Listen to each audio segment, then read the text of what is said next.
Okay, first just want to say thank you, Dr. Wayne Dyer, for coming in. This is the highlight of my radio career. Oh. And thank you so much. Thank you to your great son, Shane, who found me so we could do this interview. Right. And he told me that he had mentioned about the whole kidney transplant thing with my best friend, Jim.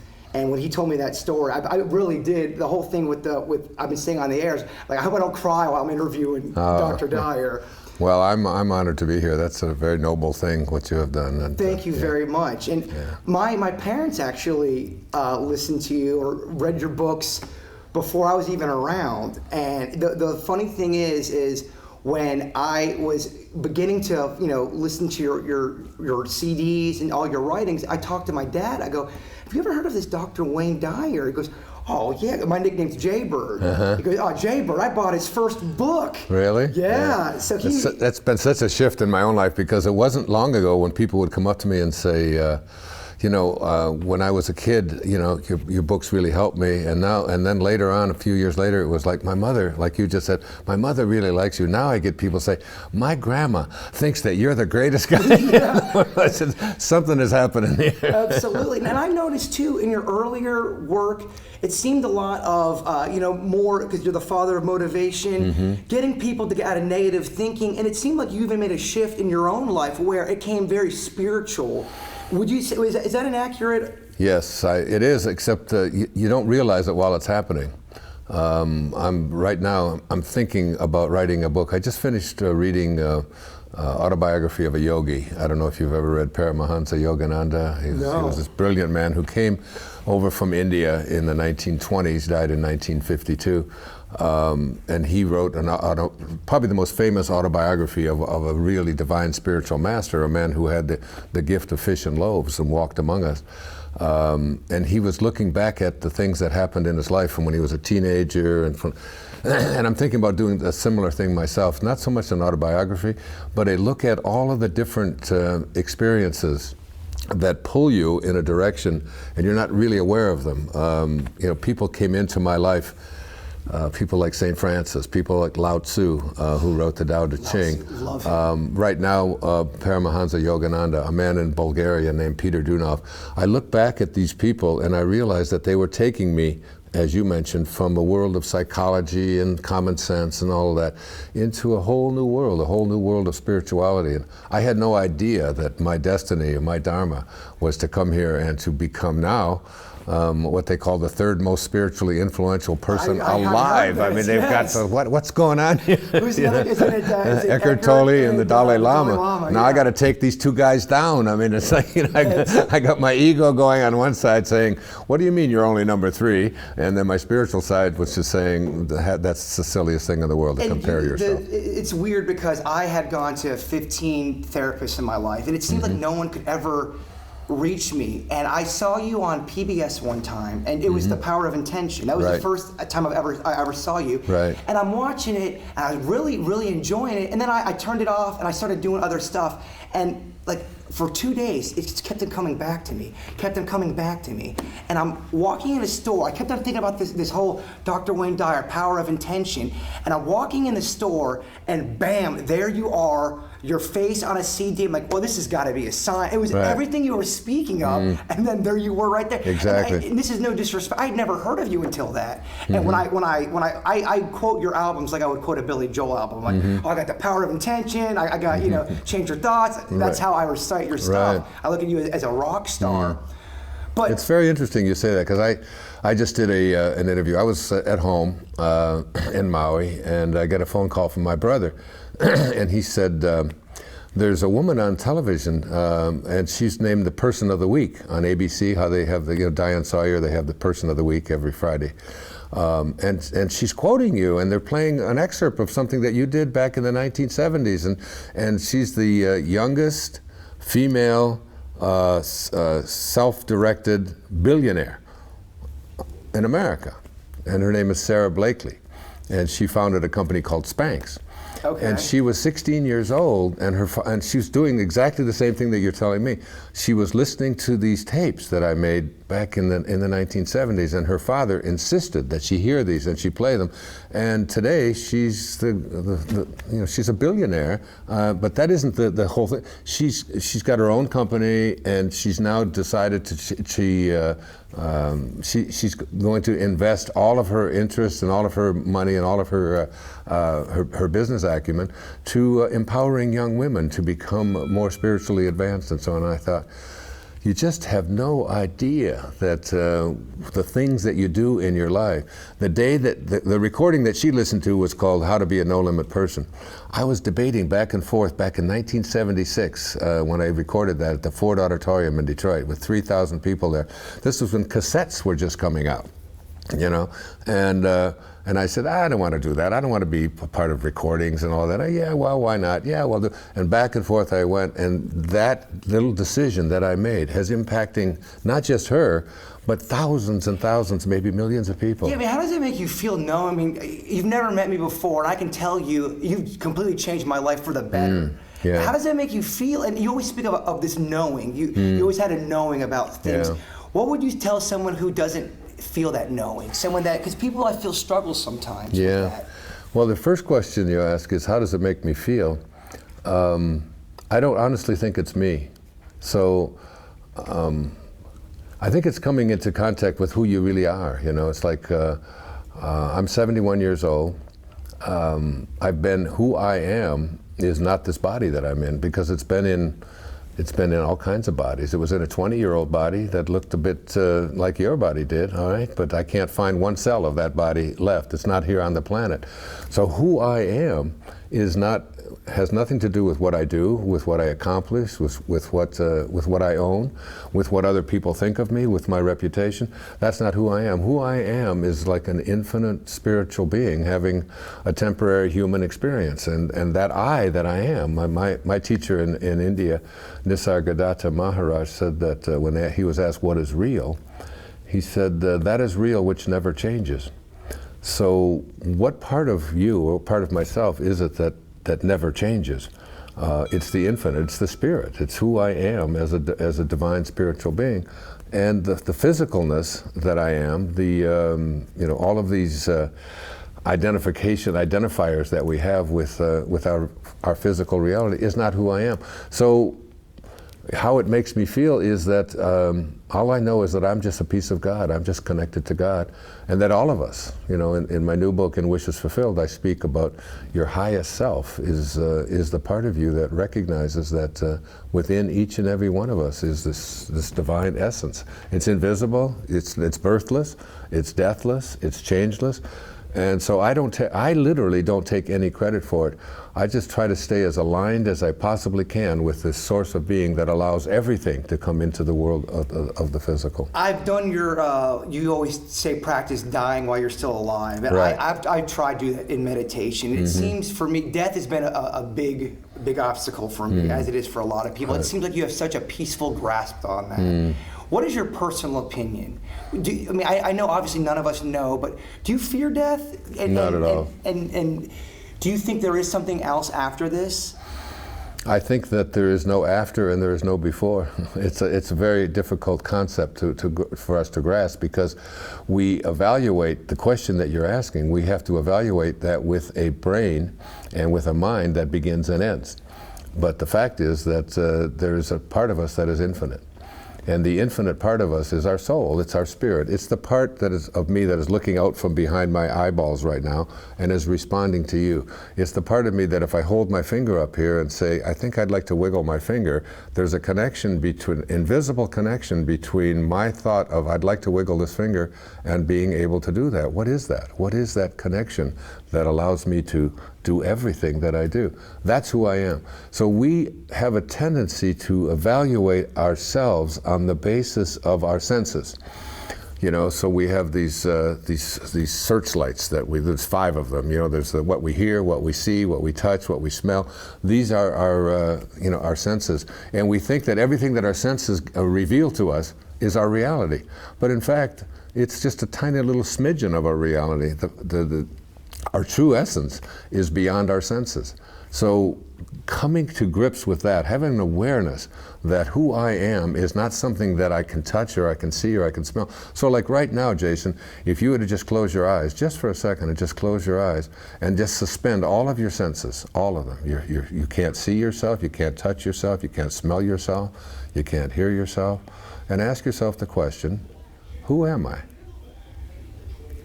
But I don't have my senses to define that. The essence of that is who you are is just an idea.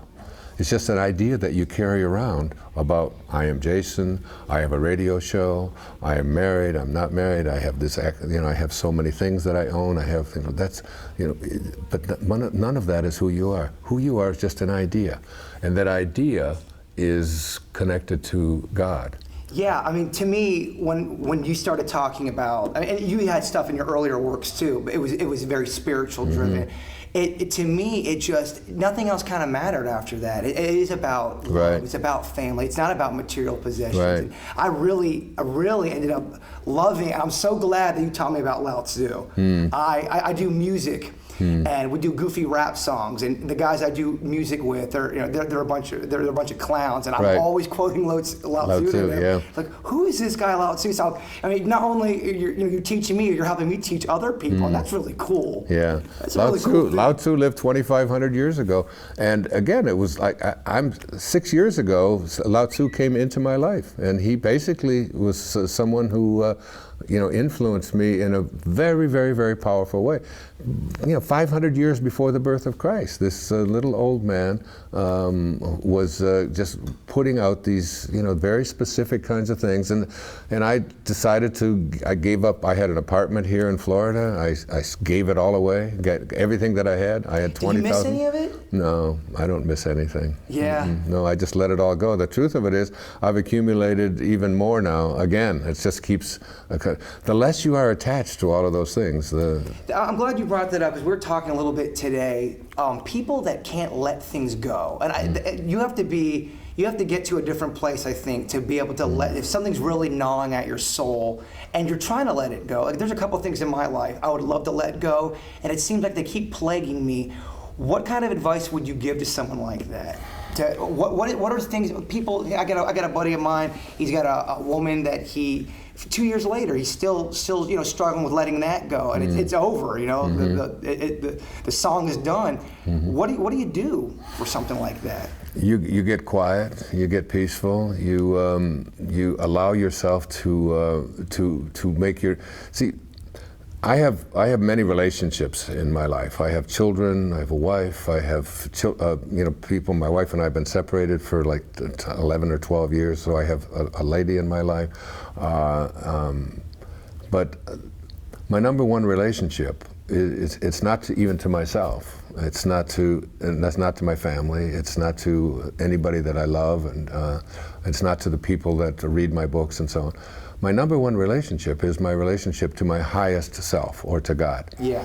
And this is not a religious thing at all. Sure. I think that's why I really was drawn to you, because you speak more about spiritualism, right. and that's what I love. Yeah. So when your number one relationship is your relationship to your source of being, you ask how you let go of things. You let go by just reconnecting to your source and recognizing that everything in this physical world is just an illusion. You know, everything that you own, including even your family members. We're just all characters in each other's dreams, and that the only true essence that each and every one of us has is a relationship to God. Now, God isn't some divine being that's outside of us, that's bigger than us, and so on. Jesus put it perfectly. He said, God is love, and he that dwelleth in love dwelleth in me, and I in him. So if you think of God not as some religious thing that was imposed upon us, who's floating around in the sky, there's like a cosmic bellboy, you know, I go get this and go do that, and I'll give you my, I'll pay my dues, and so on. It's not like that at all. If you think of it as just love and being in a state of love, then your attachments to all of the things that you're having trouble letting go of they just go out the window. And that's when you ask earlier, are you afraid of death? Is it something? You begin to realize that who you are, this invisibleness that was in the 10-year-old body that I was, the 30-year-old body, the 50-year-old body, and the 71-year-old body that I'm in now, that invisibleness is infinite. So the infinite part of me can't die. The infinite part of me, it can't die because to die means to come to an end. But if you think about your soul, if you think literally right here about the internal part of you, all right, not this physical part of you, not the stuff that your senses are, but beyond your senses, it's almost like you have to take those 5 searchlights that you place on your senses and turn those searchlights inward, okay? And if you really think about who you are, you'll begin to realize that who you are is deathless, and who you are is birthless. And so it's like, for me, the idea of dying is like something that I'm excited about. I mean, it's like I almost can't wait. I mean, I'm willing to, Yeah. but it's the idea that I have a total, complete knowing that the invisible part of me is capable of doing so many things, many miracles that I've performed in my own life. And the more I realize my connection to this higher source, the more miraculous my life becomes. Yeah, I think the struggle for me, and I think for a lot of people, like if I pass away, I want to be able to remember this, or remember my buddy, or Right. and because I love it here. I think it's, I mean, I love Earth. I think it's Right. great here, and I guess that's where the fear is. That's where the unknown is, and it's just amazing how you can get that kind of strength. When you say getting quiet, doing all that, Right. really, people I don't think really realize how important that is. Yeah. Blaise Pascal was a very famous French philosopher and a brilliant writer and a scientist. And he said, all of man's troubles stem from his inability to sit quietly in a room alone. If you could learn how to just make peace with this inner part of you that I try to get people to define it, to see it. When you say something is infinite, which means it never began and it never ends, we can have such a hard time grasping that. But the opposite of infinite is finite. So our bodies begin and end. Everything that we see in the physical world begins and ends. But the part of us in here that's observing it, you can't get a hold of it, you can't find it. What is this thing called a thought that allows me to wiggle my finger? What is that thing? So if you can't touch it, you can't smell it, you can't hear it, it's beyond your senses. So that means it's not finite, because if it was finite, it would stop someplace, it would begin someplace, but it doesn't stop or someplace. So something to be infinite, what does the word infinite means? It means that it never ends and never begins. If it never ends and never begins, it's got to constantly be moving, doesn't it? It's got to be constantly be growing. All your soul wants is to continue to allow itself to grow and to expand. And anything that comes along that tries to circumscribe you, that tries to fence you in, that tries to tell you what you can be or what you can't be or what's impossible or what's possible, the soul gets miserable when it does that, because then it's like you're putting stops on it. You say, oh, it begins here and it ends here. But that soul of yours, all it wants to do is expand. And that's why you'll never fear leaving Earth or anything like that, when you really come to grips with assessing your life, not on the basis of what you see or what you hear. William Blake, the great English poet, he put it this way. He said, to see the world in a grain of sand and a heaven in a wild flower, to hold eternity in the palm of your hand and infinity in an hour, we are all led to believe a lie when we see with, not through the eye, which was born in a night to perish in a night, while the soul slept in beams of light.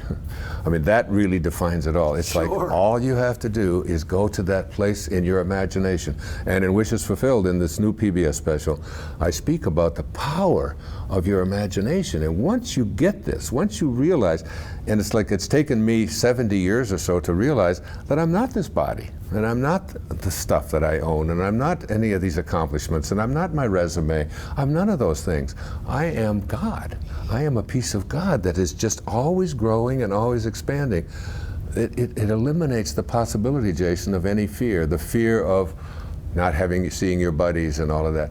When you're in your dream state, You can have all your buddies there that you want. All the, even the ones that are dead. You can have them all come back to you. That's the state you can get into, and you can just live this blissful, lovely. Yeah, I one of the greatest things I think that you taught me, and it's amazing. You don't really think about it, but everything. Your thoughts are really what drive everything. If you got garbage thoughts, you're gonna have a garbage attitude. You're not gonna feel good. And I think a lot of people don't. I think they kind of. I've heard you say this before. There's a passion deficit sometimes. Right. And I feel the same way. And I feel like a lot of people don't give enough credit to their thoughts. I think they wake up, they take a shower, and they kind of just are on numb mode. Right. And I think it's a conscious effort that you have to really be aware of what you're thinking. You have to you have a conscious mind, which do you drive a stick shift? No, can't drive. Never. Never driven a drive stick. No. Do you ice skate? I have. I'm not very coordinated. Right. So like, I taught driver education years ago, okay, when I was first starting up a business. And training people to drive a stick shift car, or to skate, or even the first time you ever get on and do an ice skating, or any endless number of tasks that you do, they all start with your conscious mind. You take your conscious mind and you say, okay, you've got to let the clutch out. Okay, you got to give it a little bit more gas. Okay, you got to, and you do some of this and you drive some of that, and ultimately you get to a place where you're no longer driving with your conscious mind. You drive with your subconscious mind, and your subconscious mind is that place. Our subconscious mind, I'll give you an example. When I was 18 years old, I was in the United States Navy for 4 years, and I learned something called Morse code. Now in Morse code, we were 18 years old, we went to class every single day and they just drummed this stuff into us, okay? So the alphabet sounds like this. It's da da da da da da da da da da da da da da. Each, if you check it out on here, you'll find that I just went through L, A through L. Now I haven't used the Morse code in 53 years. I've had absolutely no use for it, but my subconscious mind has been so programmed that I can just call it out there. There's the letter A on your, that's da. And it's just like, this is something that I use as an example of what our subconscious mind does. It also tells us a whole lot of other things that have been programmed into us by our parents, yes, by our culture, by our society, by the institutions that we have. Are they, they're memes. Memes, yeah. Yeah, okay. these are just like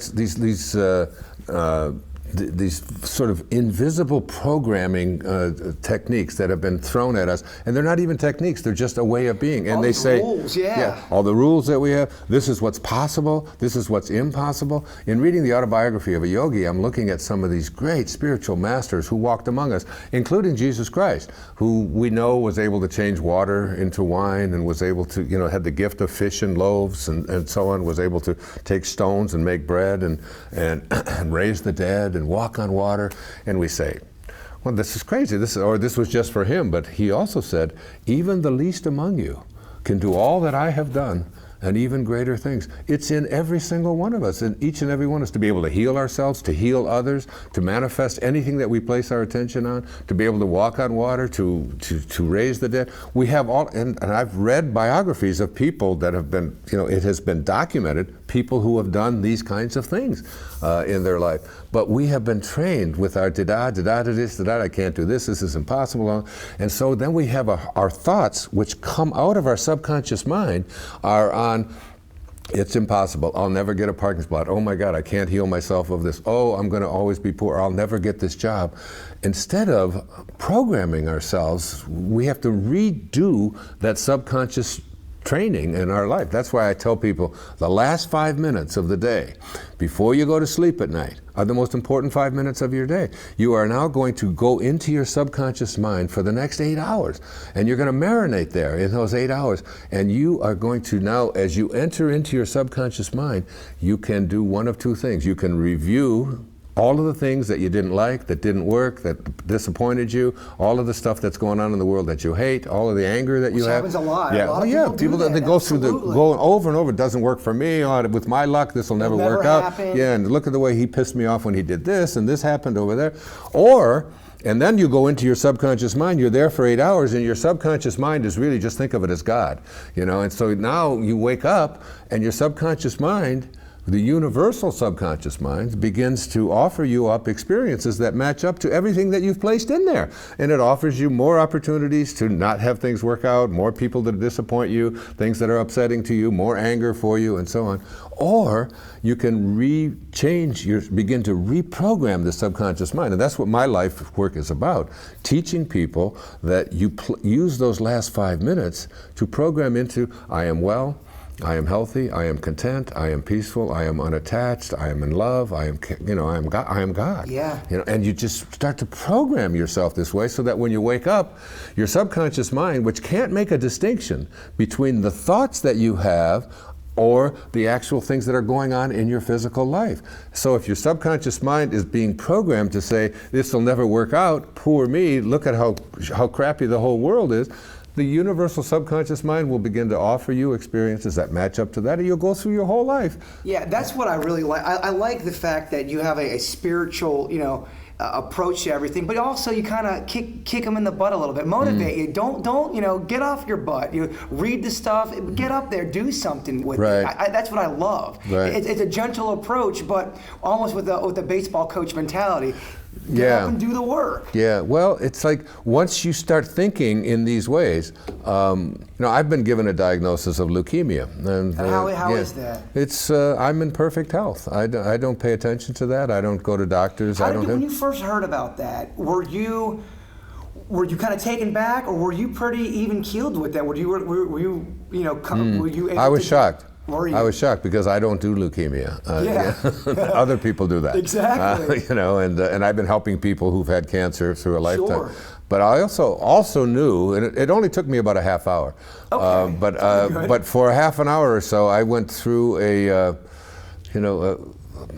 I guess it was sort of a subconscious fear-based kind of thing, as how could this be happening to me, and all of that.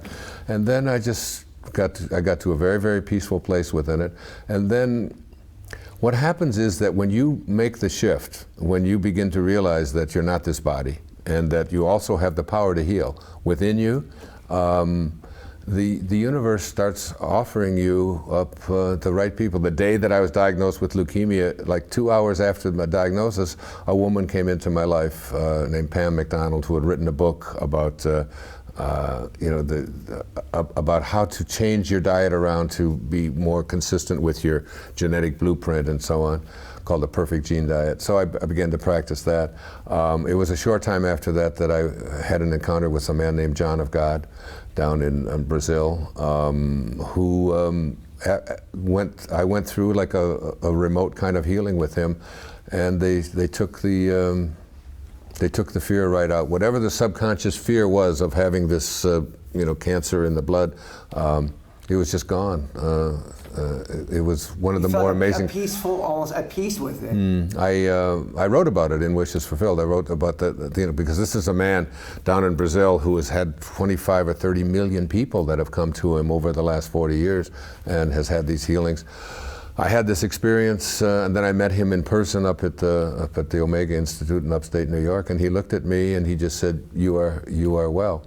And that's exactly the way I say it. I say I am, because the name I am is the name of God. When Moses was speaking to God in the Torah, in the book of Exodus, God said to him, when Moses said, "Who am I to go free my people? Why would I do this?" And he said, "You tell them my name is I am that I am, and that will be my name for all future generations." So the name of God is I am. Wow. So every time you use the word I am, and you say I am weak, I am poor, that's blasphemy. That's really a desecration of the name of God, because the highest place within you is called I am. And so I just say I am well, I am content, I am peaceful, and I don't base that on anything that a doctor might say, that a blood count might say, than anything else. I base it on how I feel. I know that I am well, and that's how I live my life. You feel spiritually, mentally at peace with it. I'm totally at peace with it. That's amazing. Yeah. I love that. And all of the fear is gone, and it was replaced, because in the Course in Miracles it says there are only two emotions. There's fear and there's love. And everything that is fear cannot be love. And everything that is love cannot be fear. So you have to ask yourself at any moment in your life, am I in love or am I in fear? And I think for the first few weeks and even months, subconsciously, I had some kind of a fear, all right? And when I met John of God and when he sent those entities through my body and so on, he replaced that fear in some way with love, and I just live from a place of divine love. I give everything that I have away. I reach out to everybody that I possibly can. I do the kinds of things, the kind of things when I heard about, one of the reasons I came here is because my son Shane told me that you had actually decided to donate your own kidney. Yeah. That's like a real act of love. It's like, it's the kind of love that a mother has for her child. It's like, I will offer you anything at all.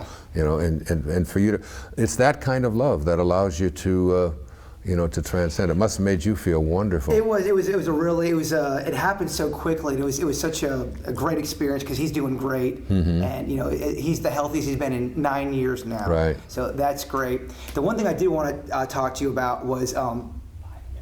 Okay, we'll wrap it up. The one thing, my mom passed away in '09. I'm your typical mama's boy. I was very close with her.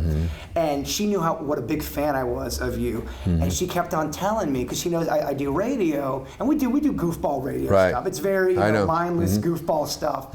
And I said, Mom, I want to meet Dr. Wayne Dyer so bad, and she's got New England accent. You're gonna meet him, Jay Bud. You're gonna meet him. Like, I don't know, with the type of I don't know. And when your son tapped me on the shoulder, he had even mentioned, he's like, that's how the universe works, And I really believe that. I think that's what I've always been, kind of a mystical, kind of a trippy thinker, and I think that's when I hear you talk about the universe and having things happen for a reason, it really hit me. And the one thing I do love that my mom loved too is your quote, "Don't die with your music still in you." Right. Could you just explain that to people? Because I tried to explain it on the air today and I kind of butchered it a little bit. Right. Could you explain what that means? Well, I think that the universe that we're in has no accidents in it. I mean, the stars come out when they're supposed to. The sun is always. It all works like in perfect harmony with everything. So there's an intelligence behind everything,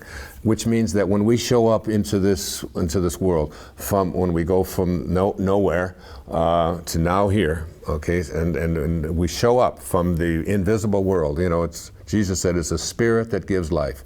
The flesh counts for nothing. So we come from an invisible world. We know that if I try to find out your origin, we try to go down as far as we can, we'd find that the subatomic particle that began you, basically where it came from is just something called pure energy. Even quantum physics teaches us, that particles themselves do not come from more particles. They come from this invisibleness. So this invisibleness that you came from has within it something that in India they call a dharma, something that you are here designed to do. This is your music. This is the music that you came here to play.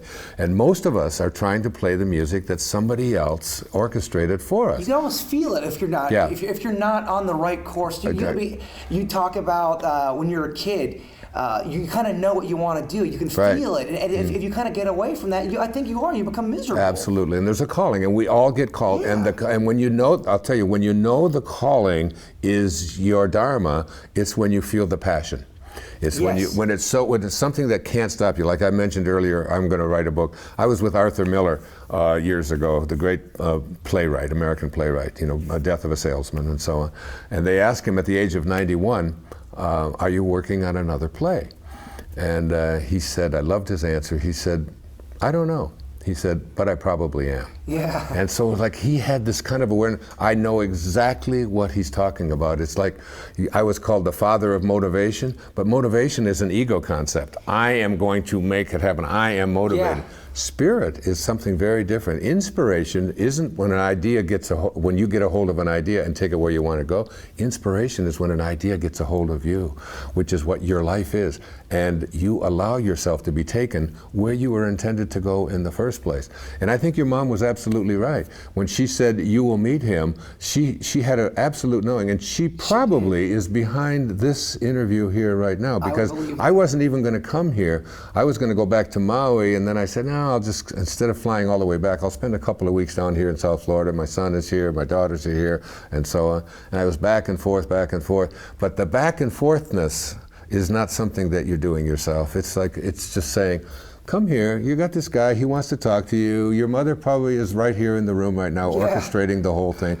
And if there's any book that you want to read, if you don't read another book in the rest of your life, I want you to read this book. I'll send you a copy. It's called Dying to Be Me. Okay. It's the story of a woman who was who was in a coma and was dying and was there to give her last breath. She had end-stage cancer.